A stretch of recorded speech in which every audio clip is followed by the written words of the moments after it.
सभी भाइयों को जय हिंद। मैं उम्मीद करता हूँ आप लोग स्वस्थ होंगे, मस्त होंगे, आप लोग की पढ़ाई अच्छी चल रही होगी। मैं अपने यूट्यूब चैनल शैक्षिक पाठशाला में आप लोग का स्वागत करता हूँ। प्रैक्टिस सेट नंबर 40 हम देखेंगे, सामान्य ज्ञान, मूल विधि, संविधान। देखने वाला क्वेश्चन ये आए हुए हैं 28 नवंबर 2021 में, और यू सेट हमारा फर्स्ट है। पहला क्वेश्चन देखते हैं।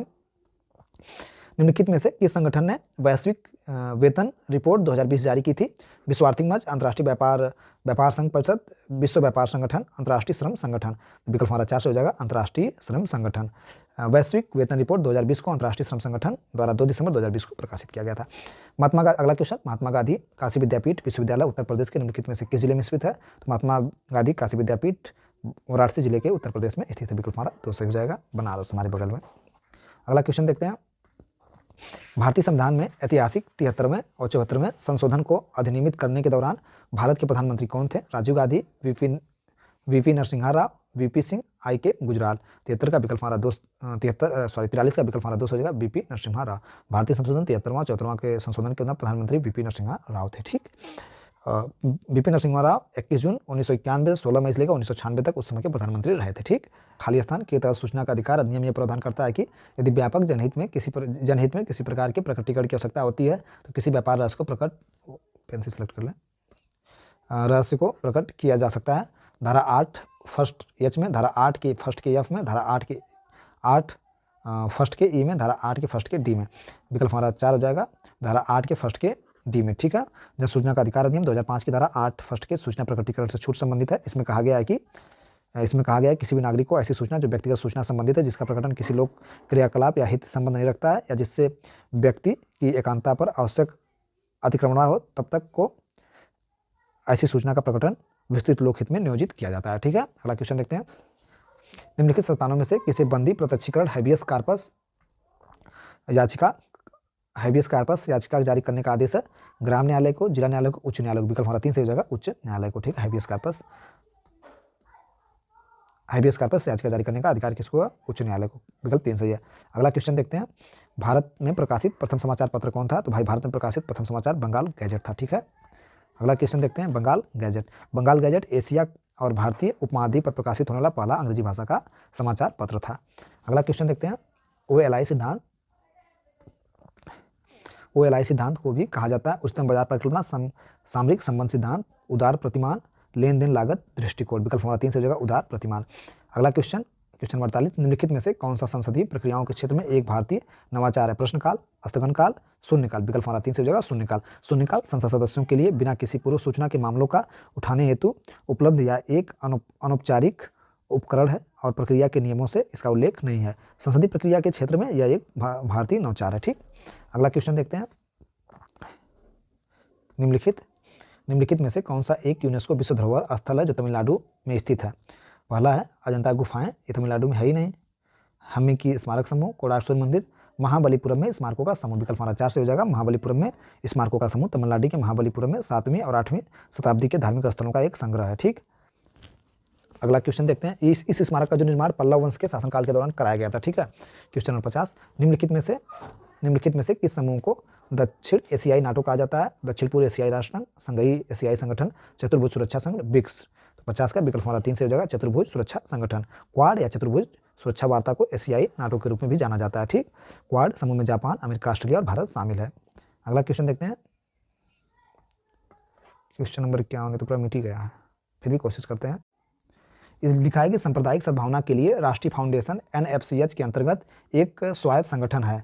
नीति आयोग दिया है, केंद्रीय समाधान या अधिनियम जो भी दिया है केंद्रीय गृह मंत्रालय। तो विकल्प इसका 3 से हो जाएगा, एक सद्भावना के लिए राष्ट्रीय फाउंडेशन NFCH के अंतर्गत एक स्वायत्त संगठन है केंद्रीय गृह मंत्रालय, क्योंकि इसका आंसर हमारे पास है।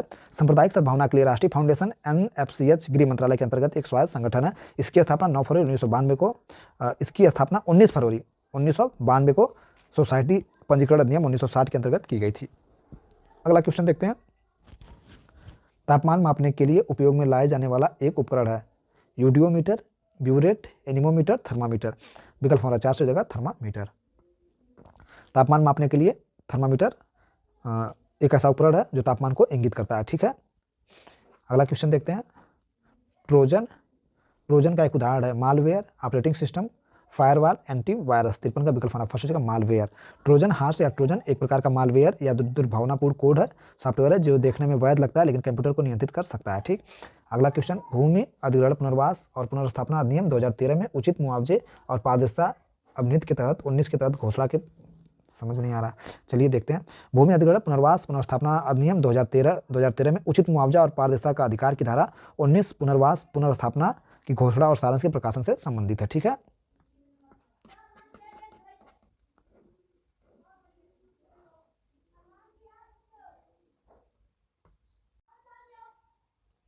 भूमि अधिग्रहण पुनर्वास और पुनर्स्थापना अधिनियम 2013 में उचित मुआवजा पारदर्शिता का अधिकार की धारा 19 के तहत पुनर्वास और पुनर्स्थापना की घोषणा के सारांश के प्रकाशन से संबंधित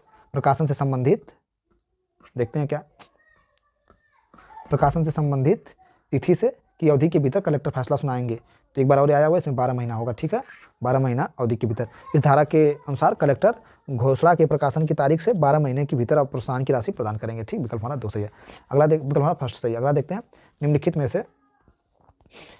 में से कौन सा संगठन लिंग समानता सूचक जारी करता है? तो लैंगिक समानता सूचांक GPI संयुक्त राष्ट्र शैक्षिक, वैज्ञानिक और सांस्कृतिक संगठन यूनेस्को द्वारा अपनी वैश्विक शिक्षा निगरानी रिपोर्ट एक भाग के रूप में जारी किया जाता है। तो WHO नहीं जारी करेगा, IMF भी नहीं जारी करेगा, IUCN भी नहीं जारी करेगा, विकल्प हमारा 4 हो जाएगा, यूनेस्को जारी करेगा। ठीक है, अगला क्वेश्चन देखते हैं, केंद्रीय प्रशासनिक न्यायाधिकरण के अध्यक्ष और सदस्यों को किसके साथ परामर्श के बाद राष्ट्रपति द्वारा नियुक्त किया जाता है? केंद्रीय प्रशासनिक न्यायाधिकरण के अध्यक्ष राज्य के उच्च न्यायालय के मुख्य न्यायाधीश, भारत के मुख्य न्यायाधीश, राज्य के राज्यपाल। विकल्प हमारा 3 से हो जाएगा, राज्य के मुख्य न्यायाधीश के। ठीक, प्रशासनिक अधिकरण अधिनियम 1985 की धारा के 9 के अनुसार, ठीक है, अध्यक्ष उपाध्यक्ष केंद्रीय प्रशासनिक न्यायाधिकरणों के सदस्यों की नियुक्ति राष्ट्रपति द्वारा भारत के मुख्य न्यायाधीश के परामर्श के बाद की जाती है। अगला क्वेश्चन देखते हैं, आय की गणना के प्रयोजन के लिए प्रत्येक वर्ष अप्रैल के पहले दिन से शुरू होने वाले और अगले वर्ष के 31 मार्च को समाप्त होने वाले 12 महीनों की अवधि खाली स्थान के रूप में जाना जाता है। शून्य वर्ष, निर्धारण वर्ष, ग्रेगरियन वर्ष, कैलेंडर वर्ष। तो 57 का विकल्प हमारा 2 से हो जाएगा, निर्धारण वर्ष। ठीक है, आयकर अधिनियम 1961 की धारा 2 के 9 के अनुसार आकलन वर्ष शब्द का अर्थ है हर साल 1 अप्रैल शुरू होने वाले 12 महीने की अवधि। ठीक, निर्धारित कैलेंडर वर्ष जो उसके अनुसार। अगला क्वेश्चन देखते हैं, निम्नलिखित में से किस निर्देशक तत्व को 1976 में संवैधानिक संशोधन अधिनियम के माध्यम से भारतीय संविधान के भाग 4 में जोड़ा गया है? गायों के वध पर रोक लगाने से पर्यावरण संरक्षण और सुधार तथा वन और वन्यजीवों की सुरक्षा करना। विकल्प हमारा 2 से हो जाएगा, पर्यावरण का संरक्षण और सुधार तथा वन्यजीवों की सुरक्षा करना। अगला क्वेश्चन देखते हैं, निम्नलिखित में से सबसे पुराना अधिनियम कौन है? जल प्रदूषण निवारण और नियंत्रण अधिनियम, पर्यावरण संरक्षण अधिनियम, वायु प्रदूषण और नियंत्रण अधिनियम। सबसे पुराना क्या है? सबसे पुराना अधिनियम कौन सा है? तो विकल्प हमारा फर्स्ट हो जाएगा, जल प्रदूषण निवारण अधिनियम सबसे पुराना अधिनियम है। ठीक है, अगला क्वेश्चन देखते हैं, जूम एक वीडियो कम्युनिकेशन टूल है। इसकी स्थापना किसके द्वारा की गई थी? Brian Silverman, Mark Zuckerberg, Jack Dorsey, एरियन युवान। तो 4 का विकल्प हमारा क्वेश्चन नंबर 60 का विकल्प हमारा 4 से हो जाएगा, Zoom video communication Inc. Zoom की स्थापना 2011 में सिस्को के पूर्व इंजीनियर और कार्यकारी एरिक युवान के द्वारा की गई थी। विकल्प हमारा 4 सही है। उत्तर प्रदेश विधान परिषद में खाली स्थान सदस्यों का चयन किया जाता है, 130 सदस्यों का, 100 सदस्यों का। विकल्प हमारा 2 से हो जाएगा, उत्तर प्रदेश विधान परिषद में 100 सदस्य होते हैं। ये उत्तर प्रदेश के द्विसदनीय विधायिका के ऊपरी सदन है। ठीक, भारतीय संविधान खाली स्थान में यह लिखा गया है कि राज्य मातृत्व राहत के लिए प्रदान करेगा। अनुच्छेद 42 में, अनुच्छेद 39 के ए में, अनुच्छेद 21 में, अनुच्छेद 45 में। विकल्प हमारा फर्स्ट हो जाएगा, अनुच्छेद 42 के ए में। भारतीय संविधान का अनुच्छेद 42 काम की न्यायसंगत और मानवीय स्थितियों को मातृत्व राहत प्रदान से संबंधित है। ठीक, अगला क्वेश्चन देखते हैं, क्वेश्चन नंबर 63। ओल्गा टेलिस बनाम बॉम्बे नगर निगम मामला खाली स्थान के मुद्दे से संबंधित है। फुटबॉल पर रहने वाले लोग, नगर निगमों के निर्वाचित प्रतिनिधियों के अधिकार, स्वदेशी लोगों के अधिकार, सफाई कर्मचारियों के अधिकार। 63 का विकल्प हमारा फर्स्ट हो जाएगा, फुटपाथ पर रहने वाले लोगों का अधिकार। ठीक, अगला क्वेश्चन देखते हैं, राज्य मानवाधिकार आयोग का अध्यक्ष होना चाहिए उच्चतम न्यायालय के सेवानिवृत्त मुख्य न्यायाधीश, उच्च न्यायालय के सेवानिवृत्त मुख्य न्यायाधीश या न्यायाधीश, सेवानिवृत्त या जिलाधिकारी, उच्चतम न्यायालय का सेवानिवृत्त न्यायाधीश। 64 का विकल्प हमारा 2 से हो जाएगा, उच्च न्यायालय का सेवानिवृत्त मुख्य न्यायाधीश या न्यायाधीश। ठीक, अगला क्वेश्चन देखते हैं, कौन से वन को पृथ्वी के फेफड़े के रूप में जाना जाता है? पश्चिमी वन, तो अमेजन वर्षा वन। विकल्प हमारा 3 से हो जाएगा, अमेजन वर्षा वन। ठीक है, अमेजन वर्षा वन पृथ्वी पर सबसे अधिक जैव विविधता वाले क्षेत्र हैं जो पौधे पर, जानवरों पर 30 लाख प्रजातियों पर आश्रित रहते हैं। अरबों पेड़ हर साल टनों कार्बन डाइऑक्साइड का अवशोषित करते हैं। पृथ्वी के 20% ऑक्सीजन का उत्पादन करने के साथ साथ जलवायु परिवर्तन को धीमा करते हैं, इसलिए इसे पृथ्वी का लंग्स भी कहा जाता है। ठीक है, अगला क्वेश्चन देखते हैं। निम्नलिखित में से किस खनिज की कमी के कारण मानव एनीमिया रोग होता है? तो मानव में एनीमिया रोग आयरन यानी लोहा Fe की कमी के कारण होता है। विकल्प हमारा 4 सही है। अगला क्वेश्चन देखते हैं। निम्नलिखित में से कौन सा तिलहन आइसलीट का एक उदाहरण है? ज्वार, मसूर, बाजरा, तिल। तो विकल्प हमारा 4 से हो जाएगा तिल। ठीक है, अगला क्वेश्चन देखते हैं। मद्रास के उच्च न्यायालय की स्थापना किस वर्ष में की गई थी? तो मद्रास की उच्च न्यायालय की स्थापना विकल्प देखते हैं 1950, 1800 ईस्वी में, 1990 में, 1862 में। विकल्प हमारा 4 से हो जाएगा 1862 में। मद्रास उच्च न्यायालय की स्थापना 15 अगस्त 1862 में की गई थी। ठीक, अगला क्वेश्चन देखते हैं। किसी राज्य के बाहर उत्पन्न होने वाले भू राजस्व की बकाया राशि की उस राज्य में वसूली भारतीय संविधान अनुसूची खाली स्थान के अंतर्गत आती है? प्रविष्टि 43 सूची 3rd। विकल्प हमारा फर्स्ट हो जाएगा प्रविष्टि 43 सूची 3rd। क्या इसमें है? भारतीय संविधान की 17वीं अनुसूची के अंतर्गत सूची 3rd में समवर्ती सूची को प्रविष्टि 43 में उस राज्य के बाहर उत्पन्न होने वाले भू राजस्व बकाया राशि की वसूली शामिल है। अगला क्वेश्चन नंबर 70 हमारा क्या है? निम्नलिखित में से कौन फाइलेरिया रोग के लिए रोगवाहक या वेक्टर के रूप में कार्य करता है? चूहा, मच्छर, बिल्ली, बड़ा मक्खी, सैंड, फ्लाई। विकल्प हमारा 2 से हो जाएगा मच्छर। फाइलेरिया एक संक्रामक उष्णकटिबंधीय रोग है जो कई धागे जैसे परजीवियों गोल कृमियों के किसी एक के कारण होता है। ठीक, अगला देखते हैं। और जानते हैं कैसे होता है? ये रक्त पोषक कीटों जैसे काली मक्खियाँ और मच्छरों द्वारा फैलता है। ठीक, मच्छर हुई। MLM सिंघवी समिति किस प्रधानमंत्री के कार्यकाल के दौरान नियुक्त की गई थी? इंदिरा गांधी, राजीव गांधी। विकल्प हमारा 2 से हो जाएगा राजीव गांधी। 1986 में राजीव गांधी सरकार ML सिंघवी की अध्यक्षता में लोकतंत्र और विकास के लिए पंचायती राज संस्थानों के पुनरुद्धार द्वार पर एक अवधारणा पत्र तैयार करने के लिए समिति नियुक्त की गई थी। इस समिति की सिफारिश की कि स्थानीय स्वशासन को संविधान द्वारा स्वीकार किया जाना और पंचायत चुनाव के नियमित आधार पर बिना देरी किए होना चाहिए काम। अगला देखते हैं अगला क्या हमारा? सूचना प्रौद्योगिकी अधिनियम 2000 खालिस्तान के तहत महत्वपूर्ण सूचना अवसंरचना संरक्षण के संबंध में राष्ट्रीय नोडल एजेंसी के लिए प्रावधान किया गया। धारा 70 में, धारा 70 के बी में, धारा 69 के बी में, धारा 70 में, धारा 70 के ए में।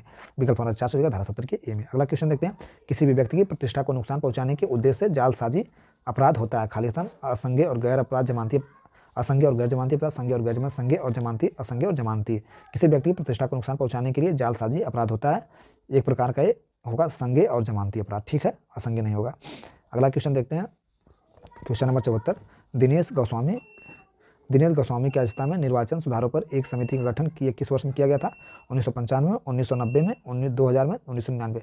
विकल्प हमारा 2 से हो जाएगा 1990 में दिनेश गोस्वामी के नेतृत्व में चुनावी सुधार समिति का गठन किया गया था। इस समिति की सिफारिश की गई थी। ठीक, जनगणना के लिए नया परिसीमन कैसे किया जाए। अगला क्वेश्चन देखते हैं। Question number 70। इनमें से कौन प्रसिद्ध स्वतंत्रता सेनानी महात्मा गांधी के गुरु थे? तो इसका कमेंट बॉक्स में आंसर आप लोग दीजिएगा। महात्मा गांधी के गुरु कौन थे? बीजी तिलक, ये तो बिल्कुल नहीं थे। और गोपाल कृष्ण गोखले हो गए, जवाहरलाल नेहरू होंगे, लाला लाजपत राय होगा। क्लियर हो गया होगा कौन है? इसका कमेंट बॉक्स में आप लोग आंसर दीजिएगा, लिखिएगा कि हाँ ये हैं। अगला क्वेश्चन देखते हैं। मोटरयान अधिनियम 1988 के अनुसार अधिकतम 50 सीसी की इंजन क्षमता वाली मोटरसाइकिल को खाली स्थान कोई व्यक्ति द्वारा सार्वजनिक स्थान पर चलाया जाता है 16 वर्ष की आयु कम प्राप्त के बाद, 14 वर्ष की आयु कम प्राप्त के बाद, 17 वर्ष की आयु, 18 वर्ष की आयु प्राप्त करने के बाद। विकल्प 76 का विकल्प हमारा फर्स्ट हो जाएगा 16 वर्ष की कम आयु प्राप्त करने के बाद। 50 सीसी की इंजन, 50 सीसी बहुत कम सीसी है ना, जितनी भी गाड़ियाँ आती हैं 98 या 90 सीसी की आती हैं। तो 16 वर्ष की आयु प्राप्त करने के बाद, 16 वर्ष की आयु प्राप्त करने के बाद। ठीक, 50 सीसी की। अगला क्वेश्चन देखते हैं। Question number 77। राष्ट्रीय सुरक्षा अधिनियम के तहत निरुद्ध किए गए किसी व्यक्ति को खाली स्थान के तहत उपायुक्त सरकार अस्थायी रूप से एक निर्दिष्ट अवधि के लिए छोड़ सकती है। धारा 7 में, धारा 15 में, धारा 3 में। विकल्प हमारा 2 से जगह धारा 15 के तहत छोड़ सकती है। ठीक, अगला क्वेश्चन देखते हैं। निम्नलिखित में से कौन सा राज्य भारतीय संविधान की 6ठी अनुसूची में शामिल नहीं है? असम, त्रिपुरा, नागालैंड, मेघालय। तो 6ठी अनुसूची में जो हमारा शामिल नहीं है वो है नागालैंड। ठीक, असम, त्रिपुरा, मेघालय शामिल है। ठीक, यह वर्तमान में पूर्वोत्तर राज्यों असम, मेघालय, मिजोरम तीनों परिषदें और त्रिपुरा 1 परिषद पर लागू होता है। 6ठी अनुसूची में इन राज्यों में स्वायत्त जिला परिषद DADC की स्थापना का प्रावधान है। ठीक, अगला क्वेश्चन 79 और 80 दो क्वेश्चन हमारा बचेगा। भारत के संविधान की 8वीं अनुसूची में निम्नलिखित में से किस भाषा को मान्यता नहीं दी गई है? इसका भी आप ये लोग आंसर देंगे। भारतीय संविधान के निम्नलिखित में से किस अनुच्छेद के तहत राष्ट्रीय अनुसूचित जाति आयोग की स्थापना की गई थी? भारतीय संविधान के निम्नलिखित में से किस अनुच्छेद के तहत राष्ट्रीय अनुसूचित जाति आयोग की स्थापना की गई थी? अनुच्छेद 60, अनुच्छेद 210, अनुच्छेद 338। विकल्प हमारा 3 से जगह अनुच्छेद 338 तहत 9 फरवरी 2004 को राष्ट्रीय अनुसूचित जाति आयोग का गठन किया गया था। ठीक है, प्रैक्टिस सेट नंबर हमारा 40 समाप्त हुआ। सभी भाइयों को यहाँ तक वीडियो देखने के लिए दिल से धन्यवाद। जो 2 क्वेश्चन बचे हैं उसका कमेंट में आप लोग आंसर दीजिएगा।